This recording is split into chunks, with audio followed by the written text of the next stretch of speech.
Right then, lads, welcome back to Cossy's Arsenal podcast. My name is Cossy. Good morning, good afternoon, good evening, wherever you are in all parts of the world. Thank you for joining me once again on another big podcast. We're going to be discussing Jared Bowen. We're going to be discussing Mikel Arteta clashing with Stan Kroenke over the lack of transfer funds and the delay in transfer business. We'll talk about Leno leaving Arsenal to Fulham, and also Granit Xhaka could be on his way out of Arsenal. Bayer Leverkusen at the club in discussion. All that and more is lined up in the podcast. Make sure you hit the like button for me. Subscribe to the channel as well. We're very, very close to 50,000 subscribers. And if we can get the podcast, if we can get this video to 300 likes, that will be massively appreciated. Now, let's get to the content. Let's start off with Jared Bowen. He's been linked with Arsenal. I think this is the first time I've seen Jared Bowen really linked with Arsenal. The initial links with him were with Liverpool. But the Beautiful Game podcast are reporting today that Arsenal have opened talks with Jared Bowen's representatives over a potential move. Bowen features on the club's list of transfer targets, which includes Rafinha. So, no, the feeling around Arsenal and people very close to the club, as reported by The Athletic last month in May, is that Arsenal want to bring in two forwards this season, a striker, a central striker, and also another forward. A couple of names have been discussed on that list, including Jared Bowen, including Rafinha, and Richarlison. However, Jared Bowen is the latest name that we have seen on the list. This morning, Fabrizio Romano confirmed that there is genuine interest from Arsenal in Rafinha. 55 million euros is what Leeds are asking for, and that money will be paid up front. Arsenal are still waiting on Nicola Pepe to decide whether he's going to leave the club or stay around. But Jared Bowen, again, another one that fits into the caliber and category of Richarlison, of Rafinha, and also of Cody Gakpo, a player who can play on both wings, on the left and also on the right. A winger that scores in very, very many goals. He has had a very fantastic season for West Ham this season. I think he's one of those players at West Ham that have recorded double figures because the last time I checked, he had scored 8 goals and assisted 8 times. So by the end of the season, I think apart from Declan Rice, for me, he deserves to be mentioned as best player of the season at West Ham United. Arsenal are interested in the man, like it has been reported by the Beautiful Game podcast. I don't see that one happen, honestly. Reason, the Kroenkes and Mikel Arteta already clashing over fees. We are looking for money to sign Tielemans for around 35 million euros, and also money to sign Gabriel Jesus for around 45 million euros. I don't see how Arsenal are going to sign Jared Bowen for 65 million euros. That one is the very, very difficult one, and I'll be very surprised if Arsenal can pull this one off. But of course, the podcast are claiming there are talks between us and the representatives of the player. They are not a very, very credible source. So this one is one where we have to wait and see what is going to happen. How is it going to develop? But I won't be very surprised if in the coming hours it doesn't actually develop any further. Yes, he's been discussed among other names. Cody Gakpo would come very, very cheaply, around 40 million euros. You have Rafinha would come at around 55 million euros. You have Richarlison who would come at around 60 million euros. That is what Everton are asking for, and it is believed that that price will actually drop a little bit given the fact that Everton want money. So Jared Bowen, difficult one. He's not going to join Liverpool. I think West Ham will be willing to sell if money comes in, but it is one where I think David Moyes will be very, very hard on the transfer. He would rather keep the player rather than sell him. But in terms of working for us, again, he's that player that has everything we are looking for. The age bracket works for us. 25 years of age. The experience, played for a Premier League club, has that experience in the Premier League, has played on Europe with West Ham last season, and they went to, I think, as far as the semi-finals of the UEFA Europa League. So he's been their star man. He's been absolutely magnificent this season. Arsenal would work very well with them. He can be a starter actually on that left wing if, and of course, he can provide that extra competition to Saka on the right wing.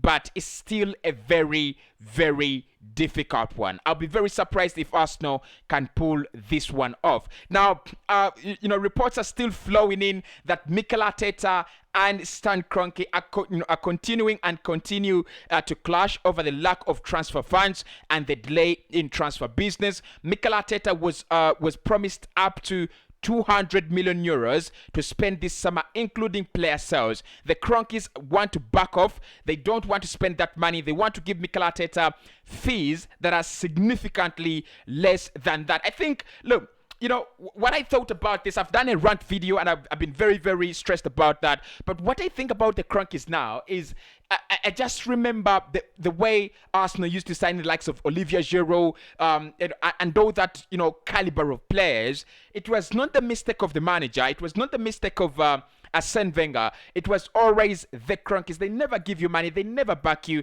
You can never trust them to back you. That is one thing you can never rely on, with the Kroenkes. They're never going to back you. Last summer, they gave him 150 million euros, but I think it was courtesy of the Super League. Of course, there was a lot of Super League fiascos and debate. They were afraid that Arsenal fans were going to push for a takeover bid from Daniel Ek, and they were going to force them out of the club. So they decided that instead of losing an asset like Arsenal, why not just splash 150 million euros in one summer? And then when the fans forget all about it, when the fans get excited about top four, give the new immature manager a contract, a long-term contract before the season ends. Whether he gets top four or not, it doesn't matter. And then, just move on and continue doing things the way they've been done. So, look, it is hurting. It is very, very difficult as an Arsenal fan to report this. Someone has told me in the comments there that, Cossy, I almost ran into a heartbreak when you reported that, but it is true.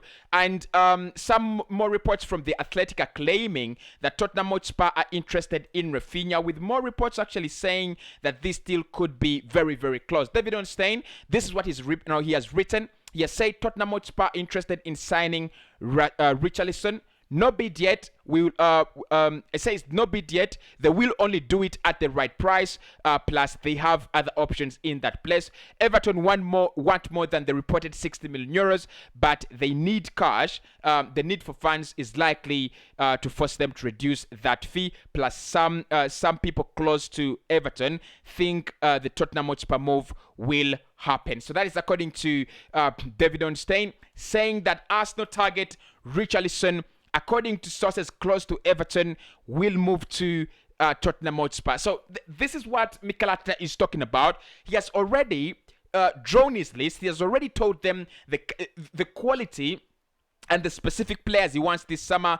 Gabriel Jesus is now on his way to Chelsea. Yuri Tillemans, a couple of clubs are interested in him. Arsenal have refused to pay for these deals before clubs came in for them. They have refused to pay these deals. They've refused to pay for these players before gathering a lot of interest. And now Spurs are paying 60 million euros for Richarlison. He was among the transfer priorities of Mikel Arteta. We spoke about him since December, since January. He's been wanted by Arsenal. He's been wanted by Arteta. He's been wanted by Edu. And now it looks like they will be missing out on that one.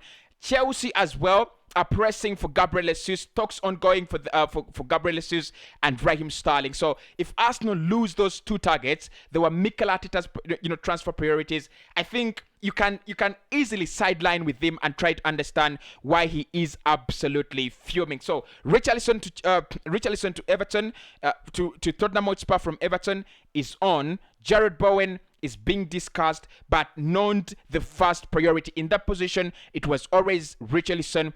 The Kroenkes have refused to give us the money, and now the Mikel Arteta's transfer targets and priorities have started moving on. However, in the other stories, David Ornstein has also reported that there are talks between between Bernd Leno and Fulham to sign him as new goalkeeper.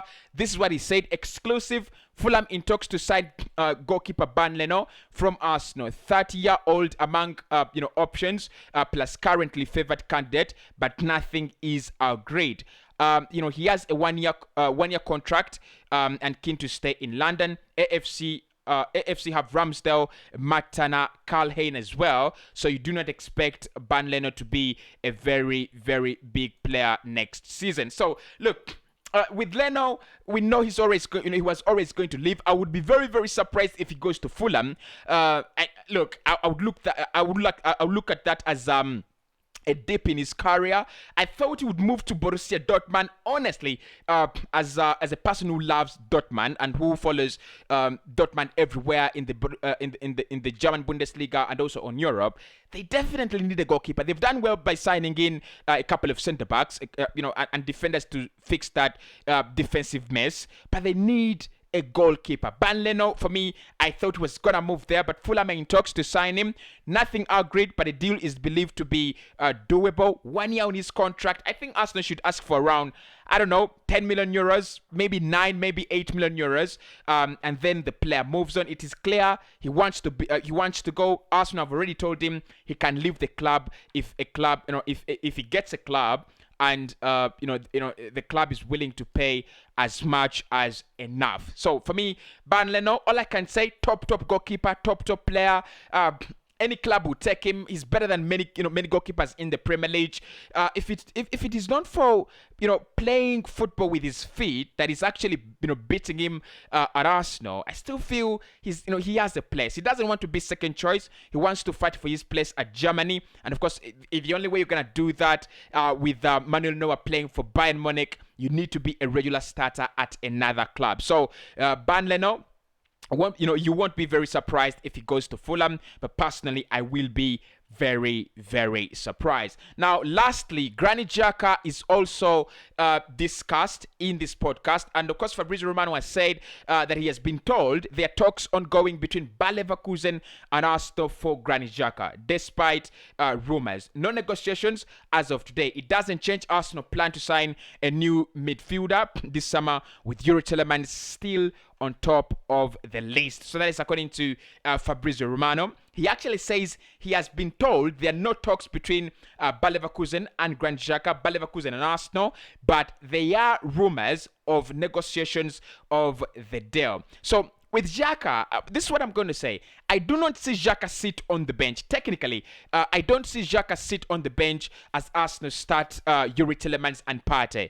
If Arsenal sign in a central midfielder, he's definitely going to leave. He's not going to be a backup to Thomas Partey unless Mikel Arteta decides that he's going to do that. I don't see him have that energy, have that athleticism to play in a single pivot. I think it would really, really hurt Arsenal if Partey gets injured and then we play Xhaka in a single pivot. So in my case, move Xhaka on. That would be the best decision.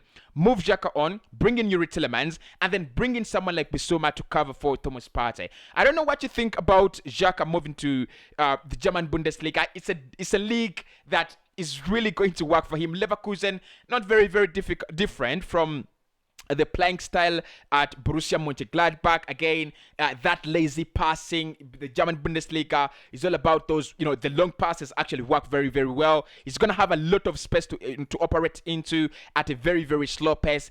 That is the league for him. For me, in the Premier League, he's played there for quite some time, ever since signing him from under Arsene Wenger. He's played for some time, in the league. But I've never felt that he has been that impressive. You look at the players like, Santi Cazorla, players like Jack Wilshere.